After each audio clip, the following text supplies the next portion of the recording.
ತಾವು ವೃತ್ತಿಯಲ್ಲಿ ಪೇಂಟಿಂಗ್ ವೃತ್ತಿಯನ್ನು ಮಾಡಿಕೊಂಡು ಹಲವಾರು ಒಂದಷ್ಟು ಜನಕ್ಕೆ ಕೆಲಸ ಕೊಡುವುದರ ಮುಖಾಂತರವಾಗಿ ಮತ್ತು ನಿಮ್ಮ ಈ ಒಂದು ಬರ್ತಕ್ಕಂಥ ಒಂದು ಆದಾಯದಲ್ಲಿ 100ರಲ್ಲಿ ಸುಮಾರು 35 ಭಾಗ ಸಮಾಜ ಸೇವೆಗೆ ಮುಡುಪಾಗಿಟ್ಟಿರ್ತೀರಿ ಮತ್ತು ಗಡಿನಾಡು ರಕ್ಷಣಾ ಸೇನೆಯ ಸಂಘಟನೆ ಮುಖಾಂತರ ಒಂದಿಷ್ಟು ಸಾಮಾಜಿಕವಾದಂತಹ ಕೆಲಸ ಕಾರ್ಯಗಳನ್ನು ಮಾಡ್ತಾಯಿರ್ತೀರಿ.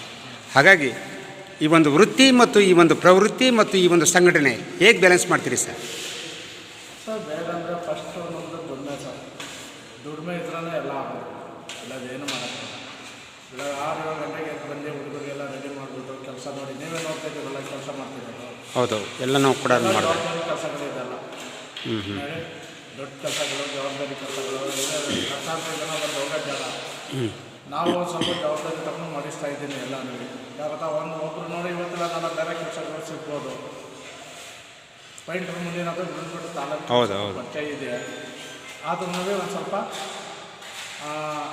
ಆದಷ್ಟು ಇದು ಮಾಡೋವಂಥ ಕೆಲಸ ಮಾಡೋವಂಥ ಮಾಡಿಸ್ತಾ ಇದ್ದೀನಿ ಸರ್. ನಂದು ಒಂದು ಸಣ್ಣ ಪ್ರಶ್ನೆ ಸರ್. ನಮ್ಮ ಗುಂಡ್ಲುಪೇಟೆಯಲ್ಲಿ ಸುಮಾರು ಜನ ಇದ್ದಾರೆ, ಉಳ್ಳವರಿದ್ದಾರೆ. ಈ ಥರ ಒಂದು ಸೇವಾ ಮನೋಭಾವನೆ ಈಗ ನೋಡಿ, ನೀವು ಮಾಡ್ತಕ್ಕಂಥದ್ದು ಪೇಂಟಿಂಗ್ ವೃತ್ತಿ ಆದರೂ ಕೂಡ ಸಮಾಜ ಸೇವೆ ಮಾಡೋದ್ರಲ್ಲಿ ಮುಂಚೂಣಿಯಲ್ಲಿದ್ದೀರಿ. ಹೇಗೆ ಸರ್ ಇದೆಲ್ಲ ಹೇಗೆ ಸರ್ ಸಾಧ್ಯ? ಸರ್ ನಾನು ಸುಮಾರು ಒಂದು 5 ವರ್ಷ ಸಹ ಭಾರಿ ಕಷ್ಟ ಪಡ್ಬಿಟ್ಟಿದ್ದೀನಿ. ಹಾಕ್ಲಿಕ್ಕೆ ಚಪ್ಪಲಿ ಇಲ್ಲ, ಹಾಕ್ಲಿಕ್ಕೆ ಬಟ್ಟೆ ಇಲ್ಲ, ತಿನ್ನೋಕ್ಕೆ ಅನ್ನ ಇಲ್ಲ. ಎಷ್ಟೋ ಸಲ ನೀರು ಕೊಟ್ಟು ಮನಿಕೊಬಿಟ್ಟಿದ್ದೀನಿ ಸರ್. ಅದು ಬರುವಾಗೂ ಖಾಲಿ, ಹೋಗುವಾಗೂ ಖಾಲಿ ಸರ್. ಏನೂ ತಗೊಂಡೋಗಲ್ಲ. ಇರೋಕಂಡ ನಮ್ಮದು ಅಂತ ನೋಡಿ. ಒಂದು ಮನೆ ಕಟ್ಬೇಕಾ, ಇನ್ನೊಂದು ಮನೆ ಕಟ್ಬೇಕು. ಚಿನ್ನ ತಗೋಬೇಕು, ಇನ್ನೊಂದು ಚಿನ್ನ ತಗೋಬೇಕು ಅಂತೀವಿ. ಒಂದು ಗಾಡಿ ತಗೋಬೇಕು, ಇನ್ನೊಂದು ಗಾಡಿ ತಗೋಬೇಕು ಅಂತೀವಿ. ಎಲ್ಲ ಬೇಕು ಅಂತಾರೆ. ಒಂದೇ ಒಂದು ಬೇಡ ಅನ್ನೋದು ಯಾರು ಮಾತ್ರ ಊಟ. ಹೌದು, ಅಂದರೆ ಊಟ ಸಾಕಪ್ಪ ನನಗೆ ಅನಿಸೋದೇ ಒಂದು ಊಟ. ಸರ್ ನಾನು ಒಟ್ಟು ಏನು ಅಂತ ನನಗೆ ಗೊತ್ತಿದ್ದಂತ ನಾನು ಅನುಭವಿಸಿದ್ದೀನಿ. ಅದಕ್ಕೆ ನಾನು ಮಾಡಿರೋ ಕಾರ್ಯಕ್ರಮ, ನಾನು ಕೆಲಸ ಮಾಡೋದಲ್ಲಿ ಬರೋದಲ್ಲಿ ನಮ್ಮದು 9 ಜನ ಹುಡುಗರು ಎಲ್ಲರೂ ಬೇಕು ಸಮಾಜದಲ್ಲಿ. ನಾನು ತಗೊಂಡು ಕೊಡೋದಲ್ಲೇ ನೋಡಿ ನಮ್ಮ ಹುಡುಗರೆಲ್ಲ ಕೆಲಸ ಮಾಡ್ತಾಯಿದ್ದಾರೆ. ಅವರೆಲ್ಲ ಮಾಡಿ ನಾನು ಇಂತೆಲ್ಲ ಕೆಲಸ ಮಾಡಿದರೆ ಬರೋದು ಯಾರು ತುಂಬ ಬಡವರು ಇದ್ದಾರೆ ಅವರಿಗೆ ಒಂದು ಹೊಟ್ಟೆ ತುಂಬ ಊಟ, ಒಂದು ತಿಂಗಳು ಆಗಲಾದ್ರೆ ಒಂದು ವಾರ ಹೊಟ್ಟೆ ತುಂಬ ಊಟ ಮಾಡೋದು ಅಂತ ನಮ್ಮ ಆಸೆ ಸರ್. ಹಾಗೆ ಈ ವರ್ಷ ಜೂನ್ ತಿಂಗಳು ಆರಂಭ ಆಯಿತು ಅಂದರೆ ಶಾಲೆ ಕಾಲೇಜುಗಳು ಆರಂಭ ಆಗ್ತು. ನಾನು ಕಳೆದ ಒಂದು ತಿಂಗಳಲ್ಲಿ ನೋಡಿದೆ, ಈ ಒಂದು ಗುಂಡ್ಲುಪೇಟೆ ಪಟ್ಟಣದ ವೀರಪುರ ಅನ್ನುವಂತಹ ಗ್ರಾಮದಲ್ಲಿ ಶಾಲಾ ಮಕ್ಕಳಿಗೆ ನೋಟ್ಬುಕ್ಕು, ಪೆನ್ನು, ಪುಸ್ತಕ ಮತ್ತು ಬ್ಯಾಗನ್ನು ಕೂಡ ವಿತರಣೆ ಮಾಡಿದ್ದೀರಿ. ಹಾಗಾಗಿ ನೋಡಿ, ಉಳ್ಳವರು ಆ ಒಂದು ಟ್ರಸ್ಟ್ ಮುಖಾಂತರ ಮಾಡ್ತಾರೆ. ಆದರೆ ತಮ್ಮ ದುಡಿಮೆಯಿಂದ ಪಾಪ ನೀವು ಈ ರೀತಿ ಮಾಡ್ತಾಯಿದ್ರೆ ನಿಜವಲ್ಲೂ ಕೂಡ ಇದು ಭಾಳ ಶ್ಲಾಘನೀಯವಾಗಿರ್ತಕ್ಕಂಥದ್ದು. ಈ ಥರ ಮನಸ್ಸು ಮಾಡೋದು ಭಾಳ ಕಡಿಮೆ ಸರ್. ಏನು ಹೇಳೋಕ್ಕೆ ಇಷ್ಟಪಡ್ತೀರಿ ಸರ್? ಅವರು ಜನ್ಮಕ್ಕೆ ತಗೋಬಿಟ್ಟು ಮಾಡಬೇಕು ಸರ್. ಆಮೇಲೆ ಈಗ ನಾವು ಎಷ್ಟೋ ಕೋಟಿ ಮಡಿಗಿರೋರು ಟ್ಯಾಕ್ಸ್ ಅವ್ರು ಬಂದು ಹಿಡ್ಕೊತಾ ಇದ್ದಾರೆ. ಬಾತ್ರೂಮಲ್ಲಿ ಮುಚ್ಚಿ ಮಡಿಗಿರೋದೆಲ್ಲ ತಗೋತಾ ಇದ್ದಾರೆ ಸರ್. ಮತ್ತು ಅನ್ನ ತಿನ್ನೋಕ್ಕೆ ಅಷ್ಟೇನೂ ಬೇಕಾಗಿಲ್ಲ ಸರ್. ನಮ್ಗೆ ಎಷ್ಟು ಬೇಕು ಬರೋದು ಅದೇ ಜನರಿಗೆ ಕೊಟ್ಬಿಟ್ಟು ಸರ್.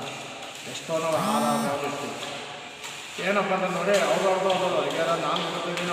ನನ್ನ ಅನಿಸಿಕೆ ಏನು ಅಂದರೆ, ನಾನು ಒಂದು 13 ವರ್ಷದ ಮಗ ಇದ್ದ, 2011 ಇರೋದು. ಅವನು ಕನ್ನಡ ಶಾಲೆಗೆ ಓದ್ತಿದ್ದು. ಬೆಲ್ಟ್ ಮತ್ತು ಕ್ಯಾನ್ಸರ್ ಆಗಿತ್ತು ಅವನಿಗೆ. ಆಪ್ರೇಷನ್ ಮಾಡ್ತಿದ್ದು, ಏನಾದ್ರು ಮಾಡ್ತಾರೆ. ಹಾಗೂ ನಮ್ಮ ಕೆಲವು ಬಿಡಿಸ್ಕೊಳ್ಳೋಕ್ಕಾಗಿಲ್ಲ.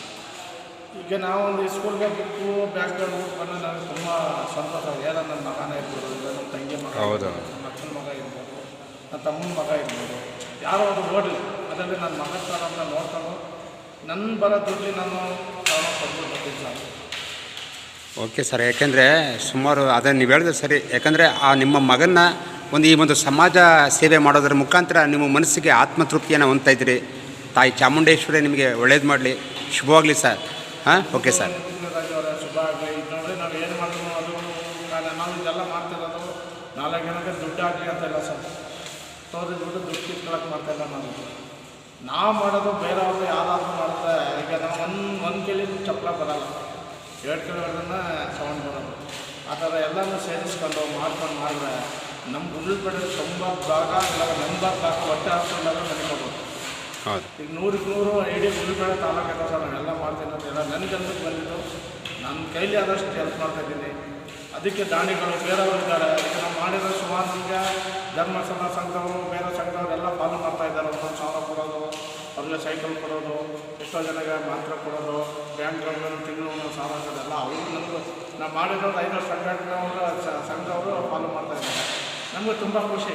ಯಾವಾಗ ನಾವು ಮಾಡಿರೋದನ್ನು ತಿಳ್ಕೊಂಡು ಮಾಡಿರೋ ಇನ್ನೂ ಅನುಕೂಲ ಆಗ್ತದೆ ಅವ್ರಿಗೆ. ಈಗ ನೋಡಿ ಎಷ್ಟೋ ಜನ ಕಿಡ್ನಿ ಹೋಗಿರೋರಿದ್ದಾರೆ, ಸಾಲಿದ್ದವ್ರು ಇದ್ದಾರೆ. ಎಲ್ಲ ಏನಪ್ಪ ದಾನಿಗಳು ಮಾಡ್ತಾ ಇದ್ದಾರೆ. ಅರ್ಧ ಜನ ಮುಂದಕ್ಕೆ ಬರೋಕ್ಕೆ ಇಷ್ಟಪಡೋಲ್ಲ. ಮಾಡ್ತಿದ್ದಂಗಿಲ್ಲ, ಸುಮಾರು ಜನ ಮಾಡ್ತಾ ಇದ್ದಾರೆ. ಮುಂದಕ್ಕೆ ಅವರು ಬರೋಕ್ಕೆ ಇಷ್ಟಪಡೋಲ್ಲ. ಯಾಕಂದರೆ ನಮಗೆ ತಗೊಂಡಿಲ್ಲ ಸ್ವಲ್ಪ ನಾವು ಯಾಕೆ ಮಾಡ್ತಿದ್ದೀವಿ 4 ಜನಕ್ಕೆ ಇನ್ನೂ 4 ಜನ ನೋಡ್ಬಿಟ್ಟು ಇನ್ನೂ 4 ಜನ ಕೇಳಿದ್ರೆ ಇನ್ನೂ 4 ಈ ಥರ ಹೋಯ್ತಾ ಜಾಸ್ತಿ ಆಗ್ತಿರೋದು ಕಮ್ಮಿ ಆಗಲ್ಲ. ನಾವು ನೋಡಿ ಬೆಂಗಳೂರು ಮೈಸೂರಿಗೆ ತಂದೆ ತಾಯಿಗೆ ರೋಡ್ ಬಿಟ್ಟಿರ್ತಾರೆ, ಹಾಸ್ಟೆಲ್ ಅದೆಲ್ಲ ನೋಡಿ ಮಾಡ್ತಾ ಇರ್ತಾರೆ. ಎಷ್ಟೋ ಜನ ನಮಗೆ ಕಣ್ಣಿಗೆ ಸುಮಾರು ನಮಗೂ ಕಾಲುಗಳು ಬರ್ತದೆ. ನಾವು ಸ್ವಲ್ಪ ಏನಪ್ಪ ನಮ್ಮ ಕೈಯಲ್ಲಿ ಎಷ್ಟಾಗ್ತದೆ ಅಷ್ಟು ನಾವು ಮಾಡ್ತೀವಿ, ಎಲ್ಲನೂ ಮಾಡ್ತೀನಿ ಅಂತ ಹೇಳೋಕ್ಕಾಗಲ್ಲ. ಸುಮಾರು ಜನ ಈಗ ಮೊನ್ನೆ ಯಾರು ನೋಡಿ ಪಾಸ್ ಮಾಡಿಸ್ತೀವಿ ಸರ್, ನಮ್ಮ ಮೈಸೂರಿಗೆ ಹೋಗೋಕ್ಕೆ ಭಾರಿ ದಿವಸ ಆಗ್ತದೆ ಸರ್, ಪಾಪ ಫೋನ್ ಮಾಡಿದ್ರು. ಅವ್ರದ್ದು ಈ ತಿಂಗಳಿಗೆ 4 ಎಕ್ಸಾಮಿಗೆ ಇಲ್ಲ ಇದಕ್ಕೆ ಹೋಗ್ಬೇಕಂತ, ಕಿಡ್ನಿ ಏನೋ ಮತ್ತೆ ಇದಾಗಿದೆ ಅಂತ, ತುಂಬ ಖರ್ಚಲ್ಲಿದ್ದೀನಿ ಸರ್, ನಮಗೆ ಒಂದು ಪಾಸ್ ಮಾಡಿಸ್ಕೊಡಿ ಅಂದರು. ನಮ್ಮ ಕೈಲಾದಷ್ಟು ಅವ್ರಿಗೆ ಪಾಸ್ ಮಾಡಿಸ್ಕೊಡ್ತೀನಿ. ಏನಂದ್ರೆ ತುಂಬ ಸಮಸ್ಯೆ ಆಯ್ತು ಗುಲ್ಬರ್ಗ ತಾಲೂಕು. ಕೂಲಿ ಮಾಡೋದೇ ಜಾಸ್ತಿ. ಅದಕ್ಕೆ ದಯವಿಟ್ಟು ಯಾರಾದರೂ ಇದ್ರೆ ದಾನಿಗಳು ನೋಡಿ, ನಾವು ಒಂದೂರಿಂದ ಒಂದೂರಿಗೆ ಬರೋದು ಭಾರಿ ಹೆಚ್ಚಿಲ್ಲ ಸರ್. ನಿಮ್ಮ ಊರಲ್ಲಿ ನೋಡಿ ಹುಡುಕಿ ಪಡ್ಕಿ ಏನು ನಿಮ್ಮ ಕೈಲಿ ಆದ್ರೆ ಸರ್ 10 ರೂಪಾಯಿ ಕೊಡೋದಾಗಿ 1 ರೂಪಾಯಿ ಕೊಡೋದು ಎಷ್ಟೋ ನಿಮಗಾಗಿರ್ತಾರೆ. ದಯವಿಟ್ಟು ಇಡೀ ಗುಲ್ಬರ್ಗ ತಾಲೂಕಾಗಲಿ ರಾಜ್ಯದಲ್ಲಾಗಲಿ ಈ ಚಾನಲ್ ನೋಡೋರು, ಯೂಟ್ಯೂಬ್ ಚಾನಲ್ ಮಿಮಿಕ್ರಿ ರಾಜು ಅಂತ ಈ ಚಾನಲ್ ನೋಡೋದು ನಾವೇನಾದರೂ ದಯವಿಟ್ಟು ತಪ್ಪು ಮಾಡಿದ್ರೆ ದಯವಿಟ್ಟು ಕ್ಷಮಿಸ್ತೀವಿ. ಅದಕ್ಕೆ ಮುಂದಿನ ದಿನ ಎಲ್ಲ ನೀವೆಲ್ಲ ಒಂದು ಸ್ವಲ್ಪ ಎಲ್ಲರಿಗೂ ಹೆಲ್ಪ್ ಮಾಡಬೇಕಂತ ಕೇಳ್ತಾರೆ. ಓಕೆ ಸರ್, ತುಂಬ ಧನ್ಯವಾದಗಳು ಸರ್. ತಮ್ಮ ಅಂತರಂಗದ ಮಾತುಗಳನ್ನು ನಮ್ಮ mimicry Raj JPT YouTube channel ಅಲ್ಲಿ ತಾವು ಹಂಚ್ಕೊಂಡ್ರಿ. ಹಾಗಾಗಿ ತಮಗೆ ಶುಭವಾಗಲಿ. ವಂದನೆಗಳು ಸರ್. ನಮಸ್ಕಾರ ಸರ್. ನಿಮಗೂ